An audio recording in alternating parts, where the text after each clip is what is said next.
Hello. So welcome everyone to another Polkadot Deep Dive. And this week we're going to present the contracts palette. Myself, Dominic, with along with Bernardo, application engineer at Parity, and Alex, a core engineer. So yeah. So the agenda for this presentation is like we will make a small intro on the smart contracts, an introduction to WASM, and then a short demo, and we will then Bernardo will talk about the Pallet contracts architecture, the concepts of gas and weight, some storage issues, and then at last Alex is going to walk us through some important parts of the code. Yeah, so smart contracts. What do they do? They add, as it is mentioned in the slide, it adds an abstraction layer on top of the runtime logic of the blockchain. So how does it do that? So anyone can code a smart contract and can deploy it on a chain, permissionless. You don't need any permission from root or governance to deploy your smart contract. As long as you have tokens from that chain, you can deploy, and that way add some extra functionality on top of the blockchain's logic / functionality. And as you can imagine, this adds a lot of possibilities. You can, because you can, if you can code the logic you think you want, then you can upload that, and this adds functionality to the chain. This concept leads us to synchronous composability, which is also mentioned in this blog post that we added here about hybrid chains. This blog post is from Robert Habermeyer. It's very interesting. I encourage everyone to read about it. Synchronous composability is actually, it has two concepts.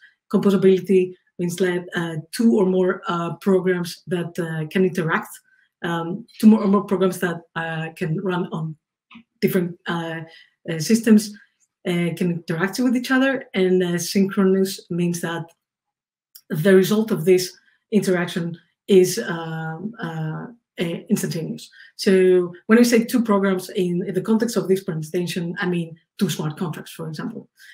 Yeah. So yeah, more on the article that it's added on the bottom of the slide.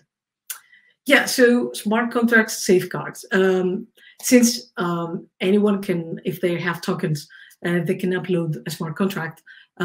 This can be, in this smart contract, they can add any code, like, and this code is, it's mentioned in the docs as untrusted.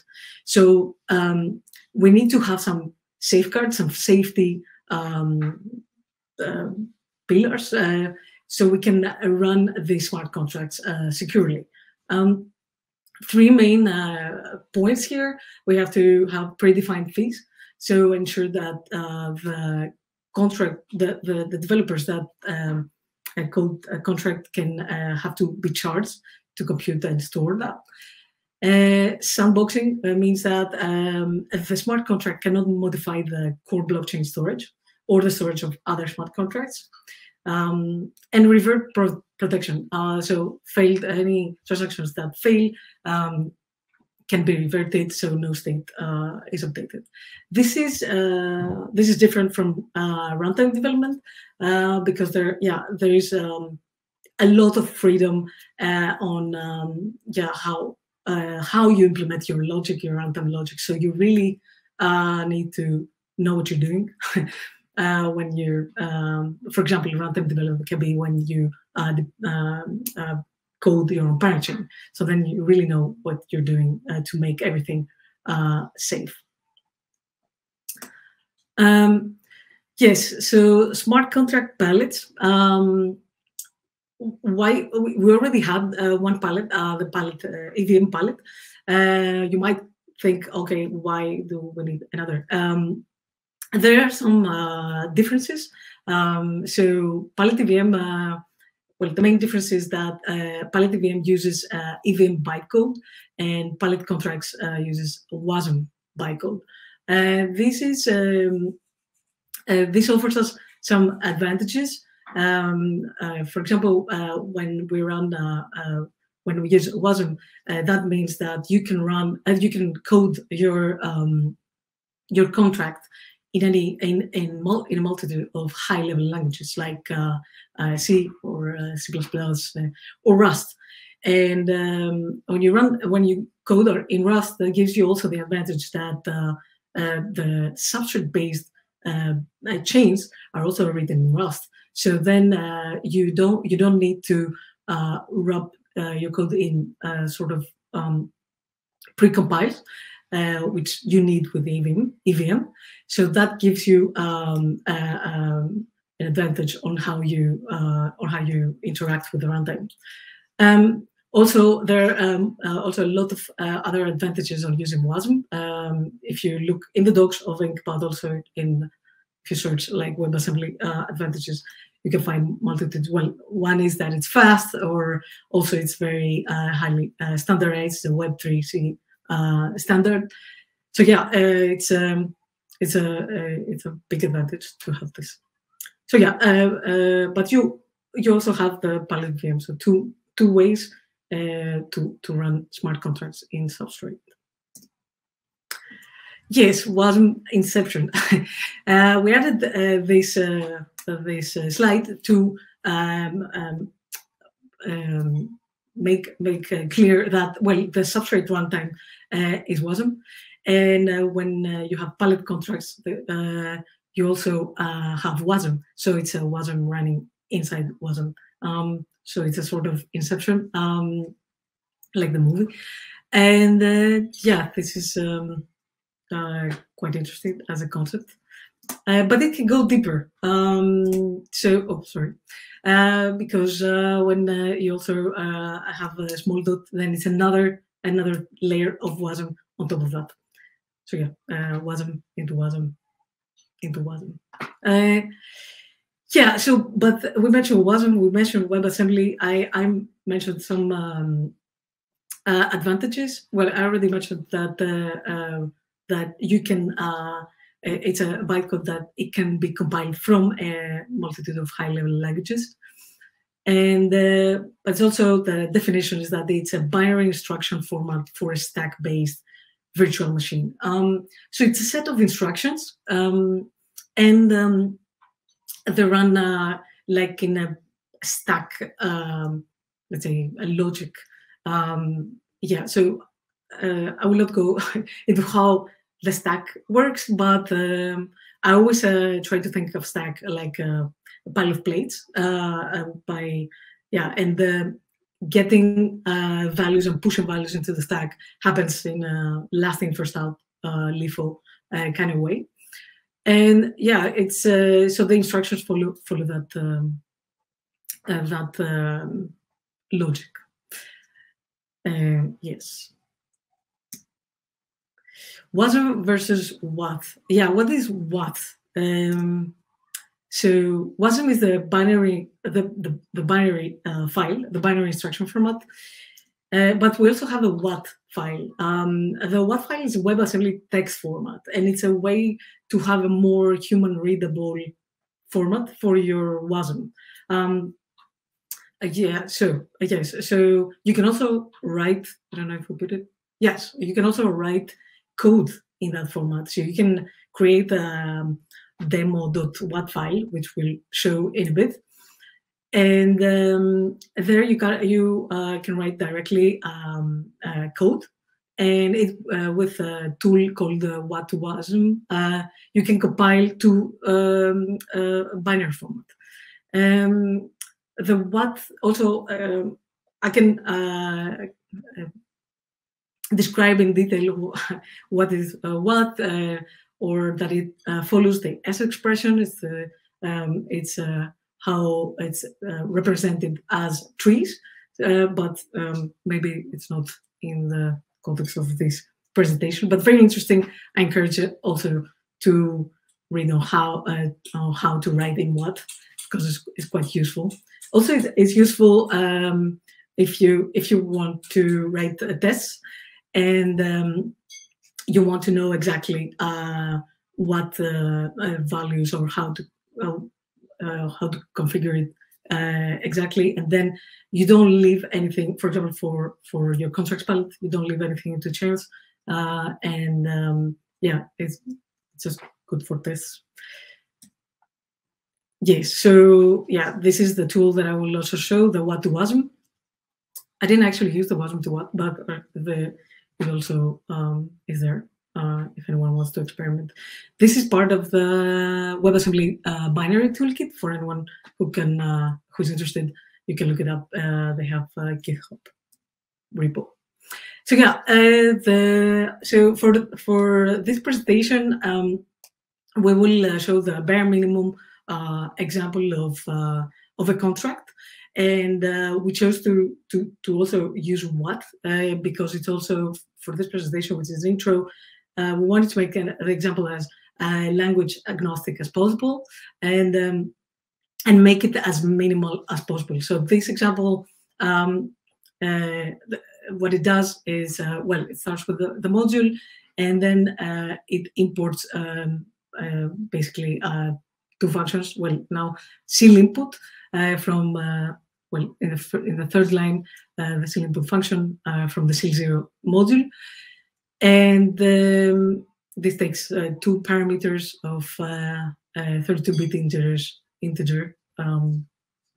And then, well, this is not that important. I think what we need to make sure in this example is to point that a contract that can be deployed in a chain and that works needs to at least have have two calls exported, which is deploy and call. In our example here, the function deploy is the function that is executed when we deploy the contract, and right now it doesn't do anything because we said we try to keep it to the bare minimum. And the func export call is the function that will be executed when we call the contract, but we will see that also in a bit in the example. And yeah, the last two lines of code, we just do something that the user actually doesn't. There's no obvious result. We store the length of our buffer to memory in location 4, and then we call the seal input function that we imported, and we copy that buffer to the memory in location 0. Yeah, I think the most important things is to bear in mind that we need to have deploy and call, and how we name this exported function is very important. Yes. Okay, embedding WASM. So here, the concept of WASM is always to embed it in a more general, bigger program, which a host program, and yeah. So here, the WASM code, as the slide shows, can call the WASM interpreter, and the WASM interpreter offers some host functions and some functions, or let's say the WASM interpreter gives access to the WASM code for some functions. It's like the concept of host functions in the runtime, and so.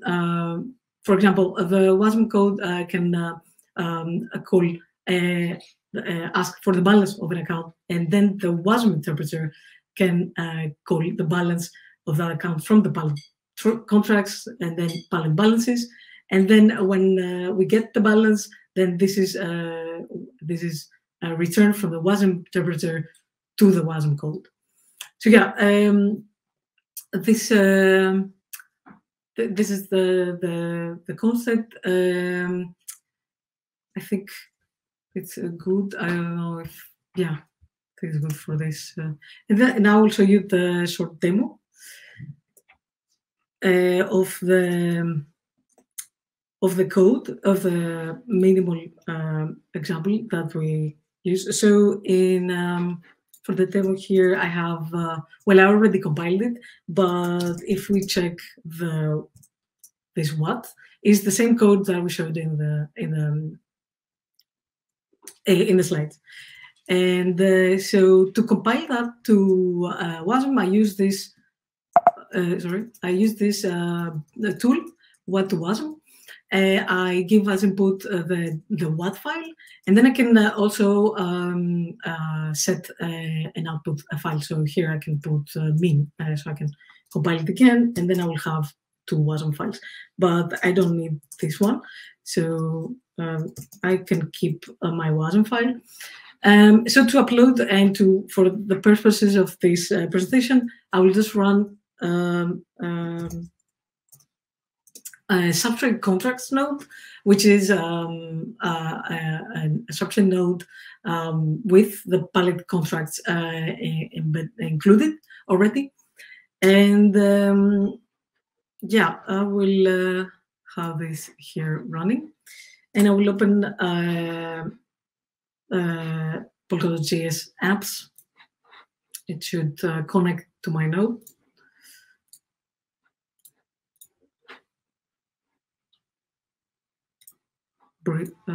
Let's see. It's a little bit stuck. And then I will try to upload the contract. And okay, so I connect to my local node. Sorry, yes. Goes a little bit slowly.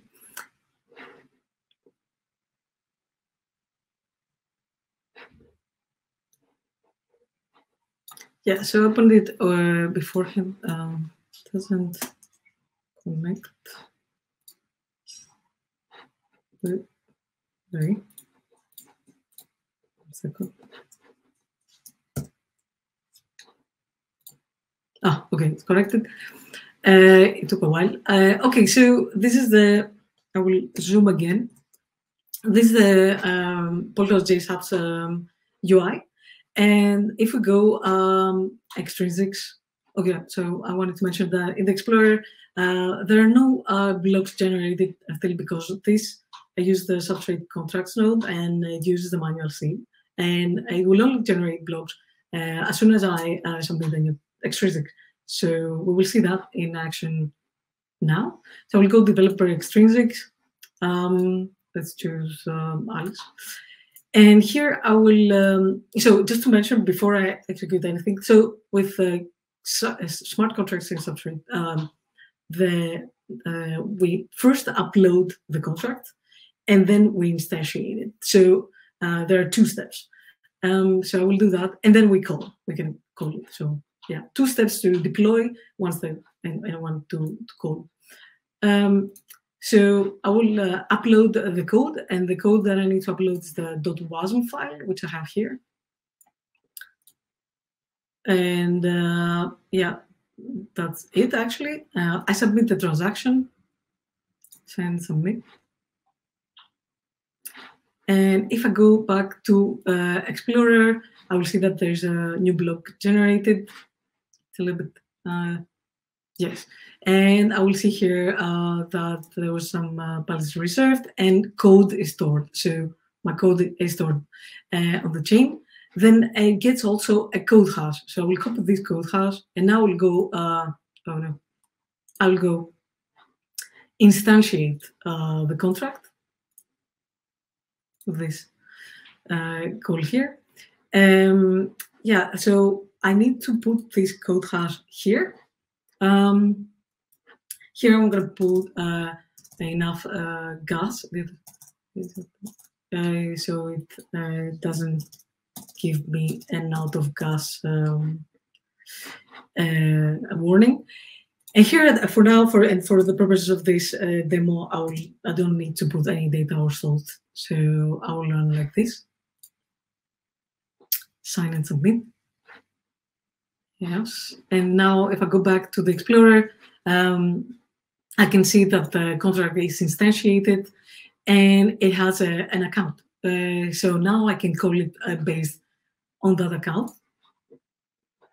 So the contract with code stored and instantiated is deployed, and now I can call it with the extrinsic contracts call. The only thing here is I need to put the account that is linked to that contract, and again I will put enough. Yes, and here again I don't need to put anything. Yes, and if I go back to Explorer, I will see that I have a third block generated and the contract was called. So that's for the demo. And yeah, so that's from my side. And now we're gonna watch the pre-recorded session of Bernardo explaining about the architecture. So let's look into the architecture of Pallet contracts, right?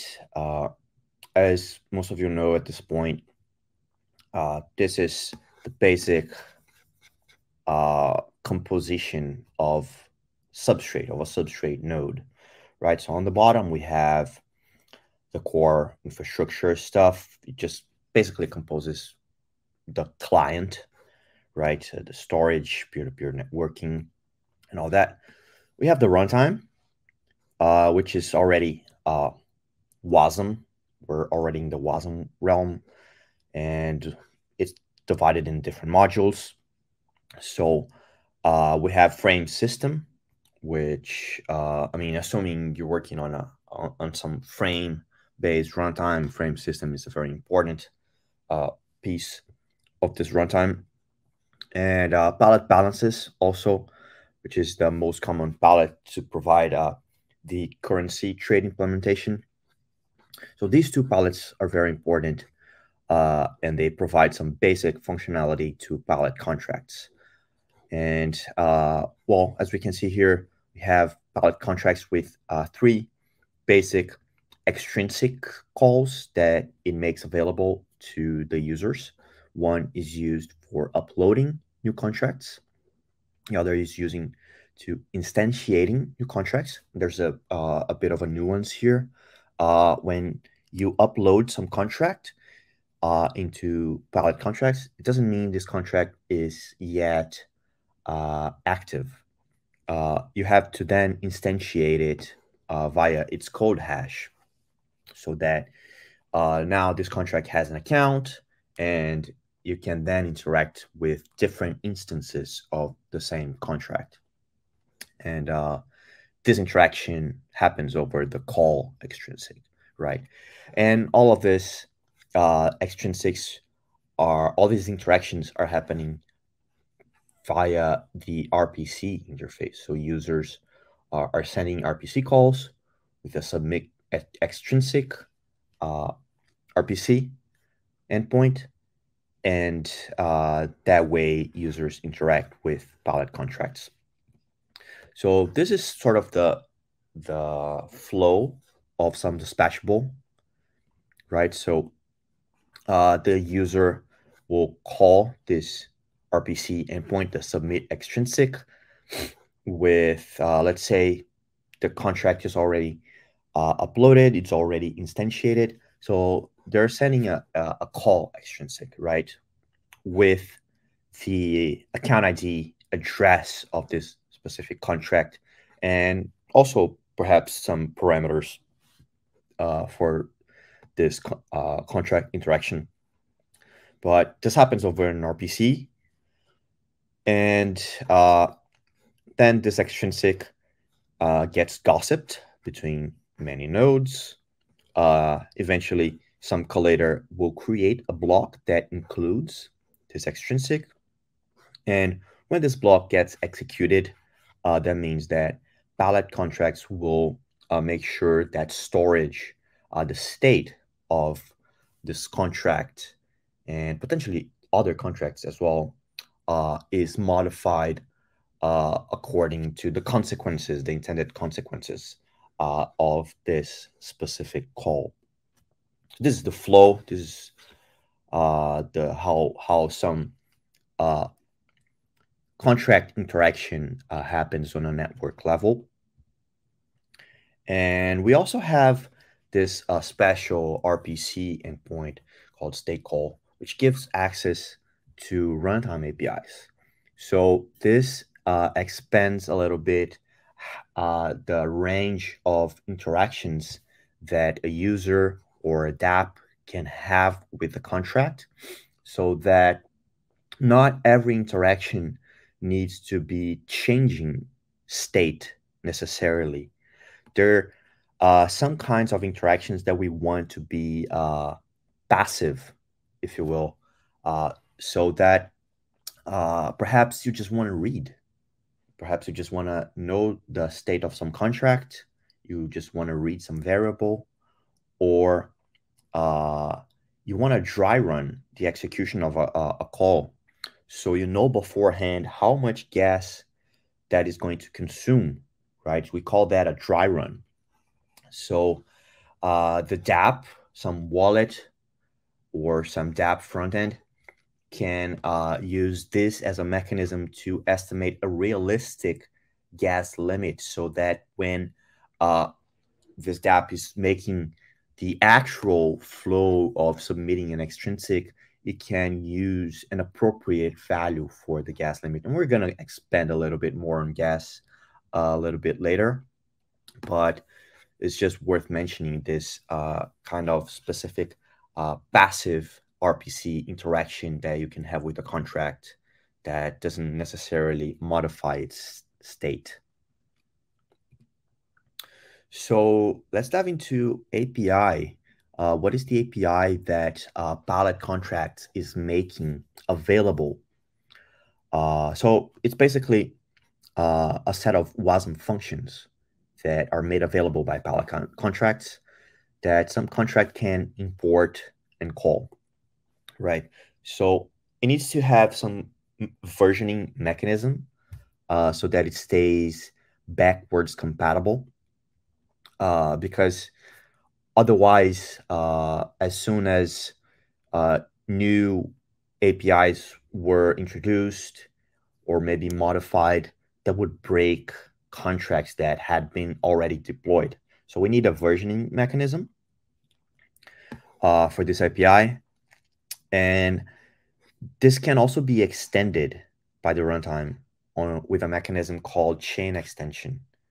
It's a type that is passed to the config trait that allows one to expand the range of interactions that some contract can have with the rest of the runtime, right? Because Pallet contracts, the API is sort of limited, and the range of interactions that a contract can have with perhaps other pallets in the runtime is somewhat limited. So chain extension is a way to expand and extend these sort of interactions. We also have a special function called gas that is called by some injected code, and that is used to meter the execution. We're going to expand a little bit more on this later, but it's just important to mention this gas API here. So if we're looking at some code, this is some examples of some API functions that Pallet contracts make available to contracts on a WASM level, right? So like we just mentioned, we have the gas function that is used for gas metering, and we have a few other functions here related to storage. And you can see here, there's some macro magic happening to make sure that versioning is taken care of, so that we keep some level of backwards compatibility.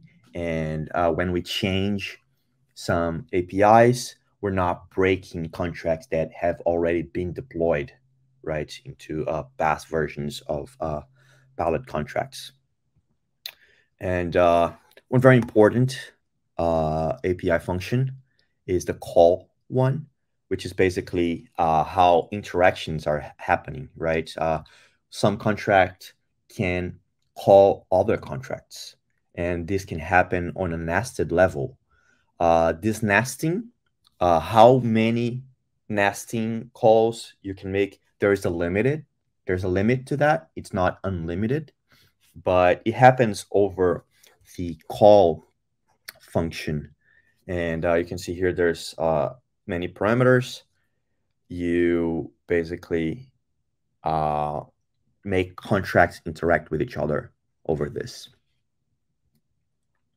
And probably the best place to learn about these APIs is the docs. So Pallet Contracts has some extensive documentation over all the APIs that it makes available to contracts on a WASM level.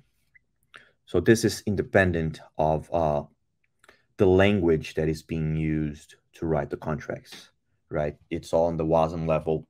So in the very low level of abstraction. And this should be somewhat contract language agnostic. So like every pallet, contracts pallet has a configuration trait, right? And this one is quite extensive. So for the sake of time, I'm not going to dive into every type that it makes available. I'm just going to mention a few meaningful ones, namely the currency type, which is basically, well, it needs to implement a reservable currency trait, right? Because we do many currency deposits that is related to storage bloat. It's another topic that we're going to expand a little bit later. This deposit per item type is also related to this concept.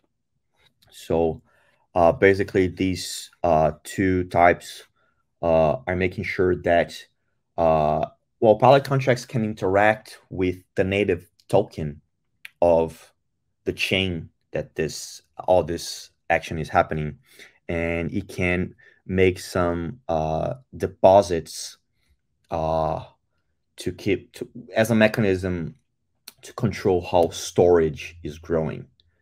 And reservable currency is the main interface.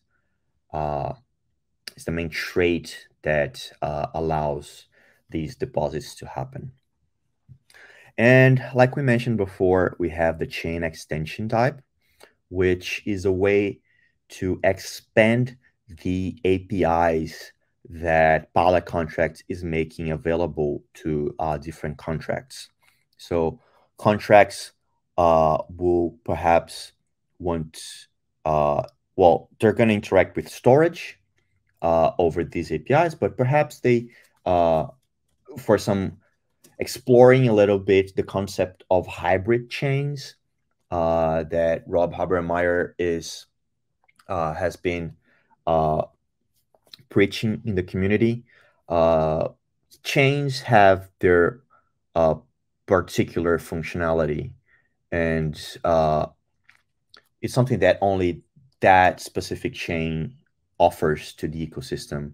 And perhaps this chain wants contracts to interact with these functionalities that only the chain makes available. So chain extensions is how Pallet contracts is going to make all this functionality from other pallets available to the contracts. And this way the contracts can sort of enhance and allow for innovation on top of the functionalities that that particular chain already provides, regardless of contracts, right? So yeah, these are some three config types that are worth mentioning. But yeah, they're by no means the only ones. There's some very meaningful ones that we're just not going to dive into right now. So diving into the concept of execution engine. Well, like we mentioned, contracts are just WASM code, right? So somewhere there needs to be some software that will carry the actual execution of this WASM code. And we've kind of alluded to the concept of the WASM inception before, right? So WASM is sort of carrying the execution of WASM. So there's different ways to go about this. And this slide is just meant to clarify the strategies on how we're making this happen. So, well, the software that carries this execution is called the execution engine. And we have two possible choices here. We could use an interpreter, which would just execute the WASM code instruction by instruction, which can be relatively slow, but it can be included into the runtime itself. And it is platform independent.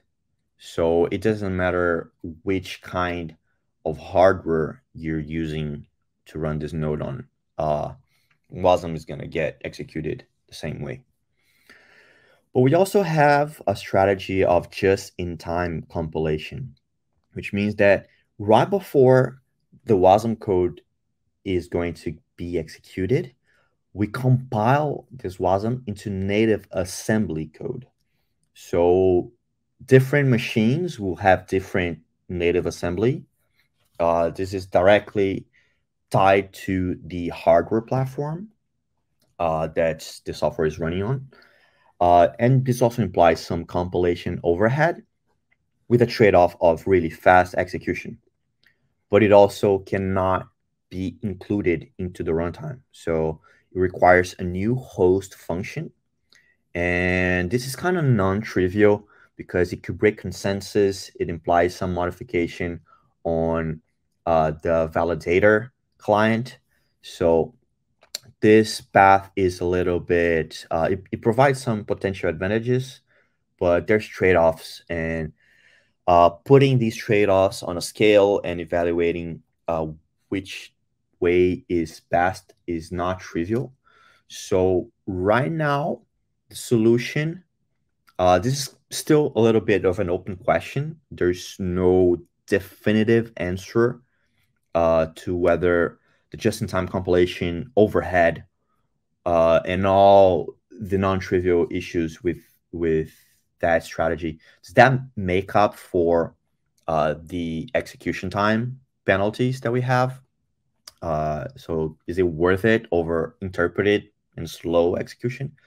We still don't know. So we're still on the conservative side of this. So right now, an interpreter is used, and that is WASMI.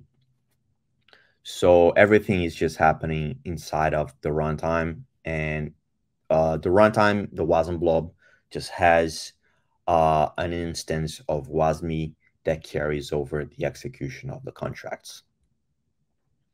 So diving into gas and weight, just on a conceptual level, runtime code is trusted not to use more computation than it promises to, right? That is the role of benchmarking. That is why we have the concept of standard hardware, and the runtime upgrades start from the assumption that governance will make sure that no code gets enacted into the runtime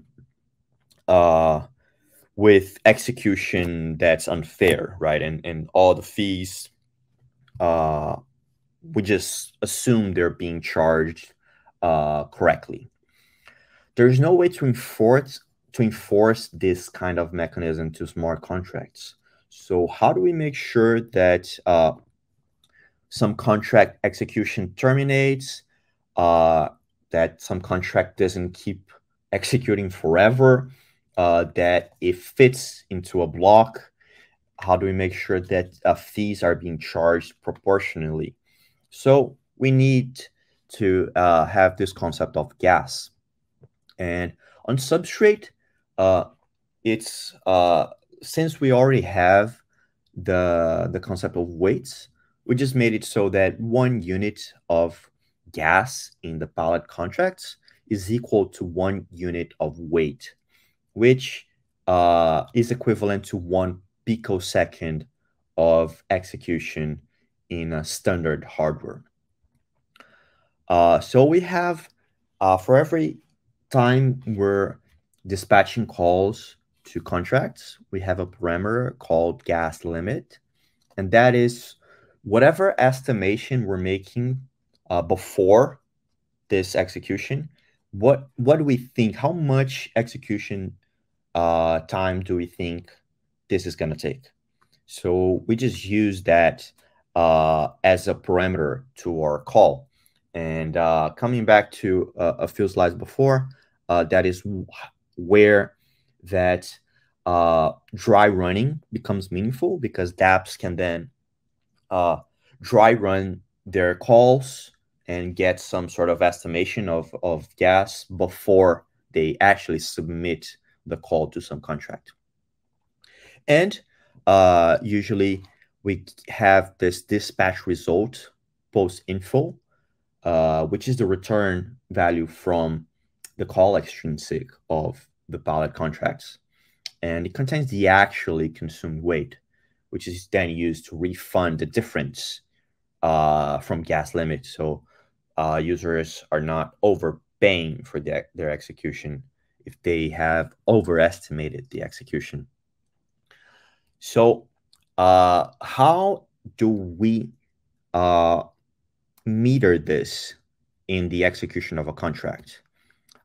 This should be independent of the execution engine. So regardless of, I mean, right now we're using WASMI as explained in the previous slide. And we're doing this interpreted approach. But if this ever changes, gas metering should be independent of the execution engine. Since there's many possible strategies for execution engine, we want to make gas metering independent of that. And that's where instrumentation comes in. As soon as some contract code is uploaded, Pallet contract sort of modifies it. It injects extra WASM logic that is responsible for gas metering. So for every stream of uninterruptible WASM instructions, for every decision tree that the code can go through its execution, Pallet contracts will include a few calls to the gas API that we already talked about in the API slides. So Pallet contracts makes the gas function available to contracts, and this instrumentation step is injecting calls to this gas function in many places of the WASM code of the contract, so that before each part of the code gets actually executed, the gas is being charged and is being subtracted from the initial gas limit calculation. So this is basically the interface, the signature of the call extrinsic that Pallet contracts makes available to dApps, right? And so every time somebody's submitting this dispatchable call to this extrinsic, they're gonna pass all the parameters to this interaction with the contract, but also a gas limit, which is the estimation, and the dispatch result with post info is the mechanism we have to sort of take the difference between the actual execution and the initial estimation of the gas limit and provide the refund. So diving into storage bloat, A contract is part of the code that some contract has is part of the state, right? So it needs to be stored into the chain storage. And if this is not properly incentivized, uh, contract developers will have no reason to save storage, and unbounded storage growth becomes a problem on the long term because it increases the cost to run a node. You need more and more uh, disk space available, and the more activity your chain has, the bigger this disk consumption becomes, with no mechanism to decrease the disk consumption. And that was sort of a mistake that Ethereum ran into because there wasn't initially enough incentives to clean and remove state. So when Pallet contracts was being designed, uh, it was designed so that we wanted to avoid repeating this mistake again. So here, yeah, you can see the Ethereum storage sort of growing indefinitely, and there's no mechanism to sort of make this decrease in a sustainable way. So Pallet contracts uses storage deposits, and this works so that if some transaction with a call to a contract creates some storage, Pallet contracts automatically charges a deposit from the sender. And if a transaction with a call to a contract removes storage, the sender gets a refund. So there's an incentive for sort of a janitor work.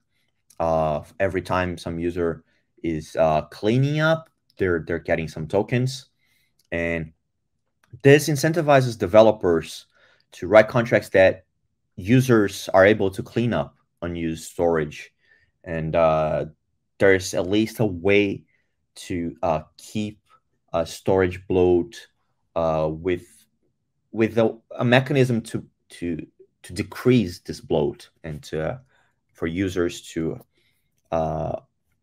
be incentivized to clean it up. So now going into contracts on parachains, right? Parachains, there's a few implications on how the blocks are being produced, and the shared security that they inherit from the relay chain. And relay validators, they don't really hold any parachain storage. So they, for every parachain block, all the modified storage items needs to be sent as well with a block. This is called the storage proof, and it is part of the parachain blocks proof of validity, or the POV. And if a parachain contains Pallet contracts, then for every block that contains some call extrinsic that is interacting with some contract, that implies that the contract code, the entire code of such contract, needs to be sent to the relay validators as well, because, well, it's just part of the storage. It needs to be part of the proof of validity. So here you can sort of visualize this. The main idea here is that every time you interact with the contract, that means that the entire code of that contract needs to be included into the POV. And the problem with that is that WASM contracts, their code, tend to be larger than the average storage item, right? So this can easily become a bottleneck if some chain has a lot of activity in regards to contracts, and that means that these the code of this contract is being sent and sort of polluting the throughput that parachains have with the relay chain. So the only conclusion that we can have from this is that high-level contract languages, which we're going to explore in the upcoming sessions, they need to make as much optimization as possible so that the resulting code size is as little as possible. So we avoid creating these kind of bottlenecks between parachains and relay chains. And there's also work in progress on code merkleization that will mitigate this issue in the future. So this is sort of breaking down the code of a contract in different parts, and so that the POV can only include Merkle proofs, different Merkle proofs of the contract code. But that is a little bit of a dense topic. It's probably we don't have time to dive into that on this session.